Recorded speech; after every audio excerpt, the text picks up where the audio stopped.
तो भाई फाइनली आपका एग्जाम वाला डे आ चुका है और सारे बच्चे ध्यान से सुनेंगे। बहुत सारे बच्चों के मैसेज आए थे सर कुछ एमसीक्यूज प्रैक्टिस करा दो, तो मैं आपको लेके आ गया हूं जीएसटी के एग्जाम टाइप एमसीक्यूज प्रैक्टिस कराने के लिए कि कैसे एमसीक्यूज आपके एग्जाम में आएंगे। ये मत समझना कि इन्हें रट के चले जाओ, लेकिन मैं आपका एक एमसीक्यू का फोबिया खत्म करना चाहता हूं। और वो फोबिया क्या कहता है कि भाई एमसीक्यूज रट के चले जाओ, बिल्कुल भी नहीं। तो अब बेस्ट तरीका क्या है सर एग्जाम टाइप एमसीक्यूज करने का? सर बेस्ट तरीका है जो इंस्टीट्यूट मॉक टेस्ट पेपर निकालता है उनके एमसीक्यूज में आपको करा देता हूं। और ऐसे चांसेस हैं कि इनमें से भी कुछ एमसीक्यूज आपको दिखाई दे सकते हैं, सारे ही अलग नहीं आएंगे, ऐसे भी आ सकते हैं। तो मैं बिना किसी टाइम को वेस्ट किए आपको फटाफट से कराता हूं एमसीक्यूज। अगर ऐसे ही इनकम टैक्स में भी बोलोगे तो इनकम टैक्स के भी मॉक टेस्ट करा दूंगा बिल्कुल फास्ट तरीके से जैसे इसमें कराऊंगा। और मैं सोच रहा हूं आपके लिए एक तो 3 घंटे की एग्जाम टाइप स्ट्रेटजी और बनाऊंगा आपके लिए, क्योंकि पेपर आते हुए ना छूट जाए उसके लिए टैक्स में बहुत बहुत बहुत जरूरी हो जाती है। और एक एग्जामेशन जो जीएसटी के अंदर है, काफी सारे बच्चों को डाउट है कि सर बहुत सारी एग्जामेशन है, कुछ अगर मार्क करा दो, एलिमेंट बता दो, तो वो भी हमारे लिए बहुत बढ़िया रहेगा। तो वो भी मैं करने वाला हूं। अब मैं जल्दी से आपको एमसीक्यूज कराता हूं और इनमें से कुछ हो सकता है आपको नए पॉइंट्स मिल जाए, वो आप एग्जाम में कहीं भी आ सकता है, डिस्क्रिप्टिव में भी और कहीं भी। तो मैं आ गया हूं गुड्स एंड सर्विस टैक्स के एमसीक्यू वाले पार्ट पे और आपको एमसीक्यू कराता हूं। देखो जरा ध्यान से पहले केस बेस्ड तरीके से एमसी आएंगे तो आपको आइडिया भी लग जाएगा कि कैसे एमसीक्यूज आपके एग्जाम में आने वाले हैं। Future insurance limited is an insurance company providing life and general insurance across India. जब भी आपका ध्यान जाए इंश्योरेंस पे या बैंकिंग पे, तो एक चीज आपके दिमाग में क्लिक करनी चाहिए और वो होती है कि भाई अगर नोटिस की कल को बात, सॉरी इनवॉइस की कल को बात आ गई तो इसमें 30 डेज नहीं लगते, 45 डेज लगते हैं। ऐसा कुछ करके चलना बैंकिंग एंड इंश्योरेंस में। Company has been carrying on business for the past 3 years। और क्या हमें यहां से पढ़ना चाहिए? Answer is no. रिक्वायरमेंट से पढ़ी, कह रहे based upon the above facts case scenario choose the most appropriate answer. Question number 1 से लेकर 3 में कह रहे हमें services on which company is liable to pay reverse charge. तो हम क्वेश्चन में ध्यान रखेंगे कि कौन सी ऐसी सर्विस है जो रिवर्स चार्ज के लिए।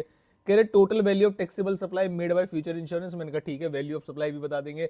अमाउंट ऑफ आईटीसी को लेके भी क्वेश्चन में कुछ क्वेश्चन गिवन होंगे, तो 3 क्वेश्चन है। रिवर्स चार्ज वाला मुझे ध्यान रखना है और टोटल वैल्यू ऑफ सप्लाई बतानी है और आईटीसी जो हम क्लेम कर सकते हैं। अब मैं क्वेश्चन को पढ़ूंगा। कह रहे insurance services future insurance limited is business through various insurance agents. तो ये कंपनी एजेंट्स के थ्रू बिजनेस करती है across the India. Those agents include individual firm LLP and private limited company also. इसका मतलब जिन इंश्योरेंस एजेंट से ये services लेती है उसमें इंडिविजुअल और हर तरीके के लोग रहते हैं। However all of them are license under the insurance act. ठीक है, कंपनी ने अवेल की है, अवेल का मतलब ली है services renting of motor vehicle की अपने एम्प्लॉयज के लिए in pan India through R travel limited के, where cost of fuel is include. मैंने कहा वो सब तो ठीक है, वो भी कंपनी है ये भी कंपनी है, तो क्या कोई दिक्कत होनी चाहिए? Answer is no. आगे चलते हैं।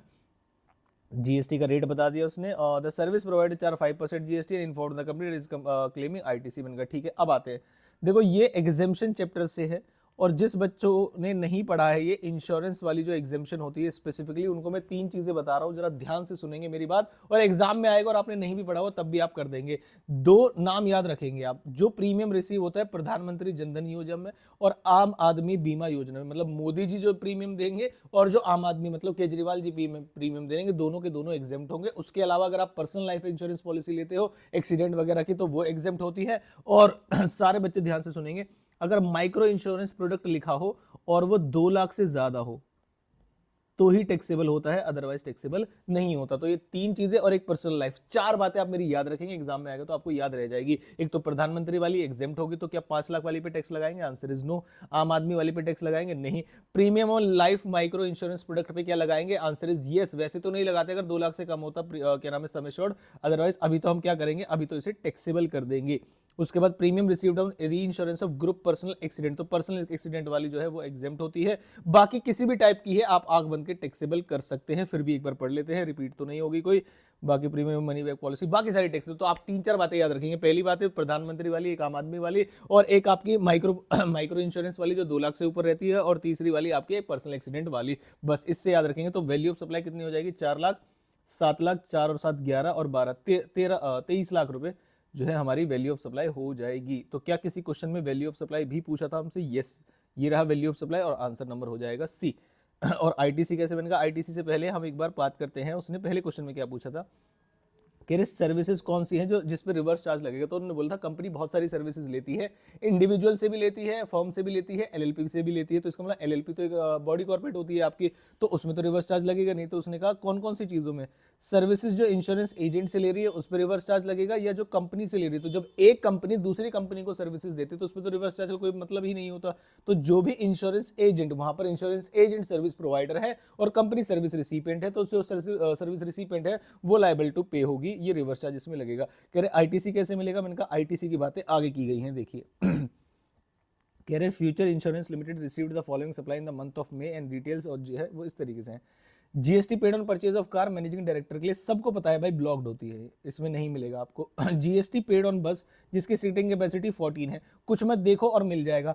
13 से ज्यादा अगर सीटिंग कैपेसिटी है तो आपको बाकी पर्पस नहीं देखना है, चाहे मैनेजिंग डायरेक्टर कुछ भी हो, 13 से ज्यादा पे आप आंख बंद करके उसे दे दें, यानी 3 लाख का तो मिल जाएगा। फिर उसने कहा जीएसटी पे हुआ है 80,000 का, जनरल इंश्योरेंस लिया है, इंश्योरेंस कंपनी ने इंश्योरेंस लिया है और दोनों का सेम लेवल ऑफ बिजनेस हो गया, तो सेम आउटवर्ड सप्लाई आगे प्रोवाइड कर रहे होंगे। और ट्रांसपोर्टेशन ऑफ पैसेंजर है जिनकी सीटिंग कैपेसिटी 13 तक है। यहां देखो उन्होंने दिया है आपको गोली दे दी उन्होंने आपको, ठीक है। गोली का मतलब क्या है कि वो आपको बता रहे हैं कि भाई इस वाले पॉइंट पे उनकी 13 की सीटिंग कैपेसिटी है और मोटर कार पे उन्होंने ये चीज ली है। तो आपको एकदम से डाउट जाएगा यार मोटर कार पर सीटिंग कैपेसिटी 13 है तो ब्लॉक होनी चाहिए, लेकिन दो केसेस में ब्लॉक नहीं होती, जिनका रेंटिंग वगैरह का मोटर वगैरह यानी जो ओला उबर वाले होते हैं जब वो इंश्योरेंस लेते हैं, और दूसरा जब एक इंश्योरेंस कंपनी ही इंश्योरेंस लेके आगे आउटवर्ड सर्विसेज प्रोवाइड कर रही है तो 80,000 का भी मिल जाएगा। ये एक्सेप्शन में कवर होते हैं। तो 3 लाख और 80,000 यानी 3,80,000 मिल जाना चाहिए, यानी सी जो आंसर है ये होगा। बिल्कुल एग्जाम टाइप है ये, बिल्कुल छोटे बड़े कुछ भी नहीं है, बिल्कुल एग्जाम टाइप है ये। नेक्स्ट आते हैं Madurai impex limited is engage, यहां से पढ़ना है क्या, बिल्कुल भी नहीं, हमेशा हमेशा हमेशा रिक्वायरमेंट से पढ़ेंगे, बहुत जल्दी हो जाएगा। At the after the grant of temporary registration Madurai impex limited needs to apply for registration कितने दिन के अंदर, तो जब भी आपको टेम्पररी रजिस्ट्रेशन मिलता है तो 90 डेज के अंदर आपको दोबारा अप्लाई करना पड़ जाता है। तो इसके लिए मुझे क्वेश्चन पढ़ने की जरूरत नहीं है। कह रहे company needs to file final return, अब सबको पता है फाइनल रिटर्न कब होती है कि जब कंपनी के पास या तो कैंसिलेशन का ऑर्डर आ जाए या वो डेट आ जाए, दोनों में से जो विच एवर इज लेटर होती है उसके 30 दिन के उसके 30 दिन के अंदर अंदर आपको करना पड़ता है, सॉरी 3 महीने के अंदर आपको करना पड़ता है। तो अब कैंसिलेशन का ऑर्डर कहां आया, कह रहे लॉसेस हो रहा था, तो अब मुझे पूरी केस स्टडी नहीं पढ़नी, अब इधर आ गया मैं, लॉसेस हो रहे थे, कंपनी ने कैंसिलेशन के लिए अप्लाई किया है, 15 मार्च को उसने कैंसिलेशन के लिए अप्लाई किया है, ऑर्डर जो कैंसिलेशन का मिला है वो 30 मार्च को, और इफेक्टिव कैंसिलेशन जो है रजिस्ट्रेशन वो 15 मार्च से ही हो रहा है। तो अब क्या करेंगे, तो भाई हम अपने प्रोविजन पे डटे रहेंगे, फाइनल प्रोविजन के लिए हमें देखना होता है विच एवर इज लेटर, और लेटर क्या हो गया आपका, लेटर हो गया 30 मार्च। अब 30 मार्च से लेके आप विद इन 3 मंथ्स काउंट कर लीजिए, अब मार्च अप्रैल मई और जून यानी 30 जून को आपको जो है फाइल कर देनी है, और मुझे इसके लिए केस स्टडी पढ़ने की कोई जरूरत नहीं है, सारे बच्चे ध्यान से सुनेंगे। कह रहे विच of the following statement is correct in respect of E way bill generated for goods in the month of February for which order was cancelled. अब जब भी किसी के लिए आप बनाते हैं तो ऑर्डर अगर कैंसिल हो जाता है तो क्या हम ई वे बिल को भी कैंसिल कर सकते हैं, आंसर इज यस, क्यों नहीं कर सकते। अब आते हैं E way bill can be cancel within 24 hours, तो मुझे क्वेश्चन ही पढ़ने की जरूरत नहीं है, ई वे बिल को हम 24 आवर्स के अंदर कैंसिल कर सकते हैं इनकेस अगर हमारा ऑर्डर जो है वो कैंसिल हो जाए। Next, ABC insurance limited is received a proposal for pandemic insurance for cricket tournament organise by Lions club, sum assured जो है वो 20 करोड़ का है, प्रीमियम 5 लाख का है कंपनी। अब मैं क्या फिर से यहीं से पढ़ूं, हाँ सर ये तो क्वेश्चन ही पढ़ना पड़ेगा ना, क्वेश्चन ने क्या पूछा, determine the time of supply, मैंने कहा टाइम ऑफ सप्लाई बताता हूं। कह रहे कंपनी ने पॉलिसी इशू की है 1 जुलाई को, आहा, ये है मतलब बेस्ट क्वेश्चन, और ये बड़े क्वेश्चन में कैसे गड़बड़ कर सकता है ये भी बता के जाऊंगा 14 नंबर वाले में, सारे बच्चे ध्यान से सुनेंगे। एक इंश्योरेंस कंपनी है, अब जब थ्योरी क्वेश्चन आता है तो सारे बच्चों को ध्यान रहता है कि सर वैसे तो विद इन 30 डेज क्या नाम है अप्लाई कर देना चाहिए इनवॉइस के लिए, क्या नाम है इनवॉइस प्रिपेयर कर लेना चाहिए, लेकिन जब बैंकिंग और इंश्योरेंस कंपनी आती है तो उसके लिए 45 डेज, तो थ्योरी में तो सबको याद रहता है, लेकिन जब प्रैक्टिकल की बारी आती है नालायक भूल जाते हैं। तो आपको क्या करना है भाई, जरा ध्यान से सुनेंगे। उसने सर्विसेज दी 1 जुलाई को, इनवॉइस जो इशू किया गया 5 अगस्त को, जानबूझ के फंसाना चाहता है भाई आप लोगों को, और आपको फंसना नहीं है। क्या करना है आपको इस वाले केस में, तो सर विद इन 30 डेज तो एक्सपायर हो गए, लेकिन क्या विद इन 45 डेज एक्सपायर हुए, आंसर इज नो।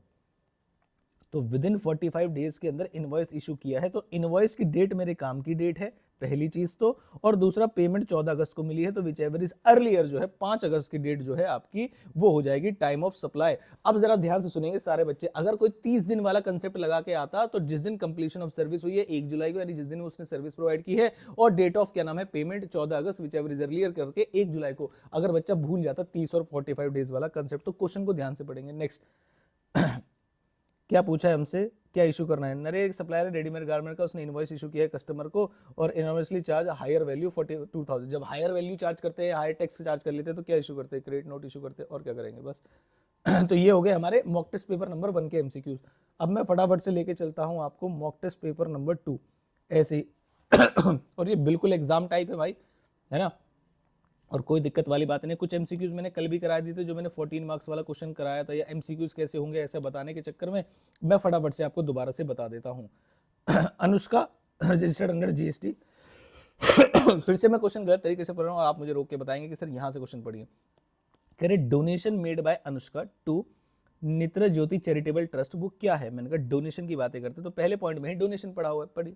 कह रहे donated some money to Netra Jyoti charitable trust, किसने डोनेट किए हैं? अनुष्का ने, एक रजिस्टर्ड पर्सन है जीएसटी के अंदर मध्य प्रदेश के अंदर। मैंने कहा ठीक है। किसमें? Engaged in supplying of multiple taxable goods and services. मैंने कहा ठीक है, इतना पढ़ लिया मैंने। मध्य प्रदेश में in the memory of her late mother, तो उनकी मदर की डेथ हो गई तो इसलिए उन्होंने डोनेशन की। The Netra Jyoti charitable trust constructed a room in the school run by it from such donation and wrote donated by miss Anushka the memory of her mother on the door of the room so constructed. तो जो room उन्होंने बनाया उस पर लिख दिया कि भाई अपनी माता जी की याद में उन्होंने ये रूम बनवाया है। अब सवाल आएगा कि क्या आपको समथिंग इन रिटर्न जैसी बू आ रही है कि उन्होंने डोनेशन दी और कहा मेरी माता जी का नाम लिख दो? क्या उनमें ऐसी कंडीशन है सप्लाई के अंदर कि भाई मैं आपको डोनेशन दूंगी और आप मेरी माता जी का नाम लिखेंगे? आप ऐसा तब कहते जब अनुष्का अपनी फर्म का नाम लिखवाना चाहती, तब लगता है कि ये एडवर्टीजमेंट जैसी जैसी चीजें लग रही है, बिजनेस पर्पस जैसी चीजें लग रही हैं।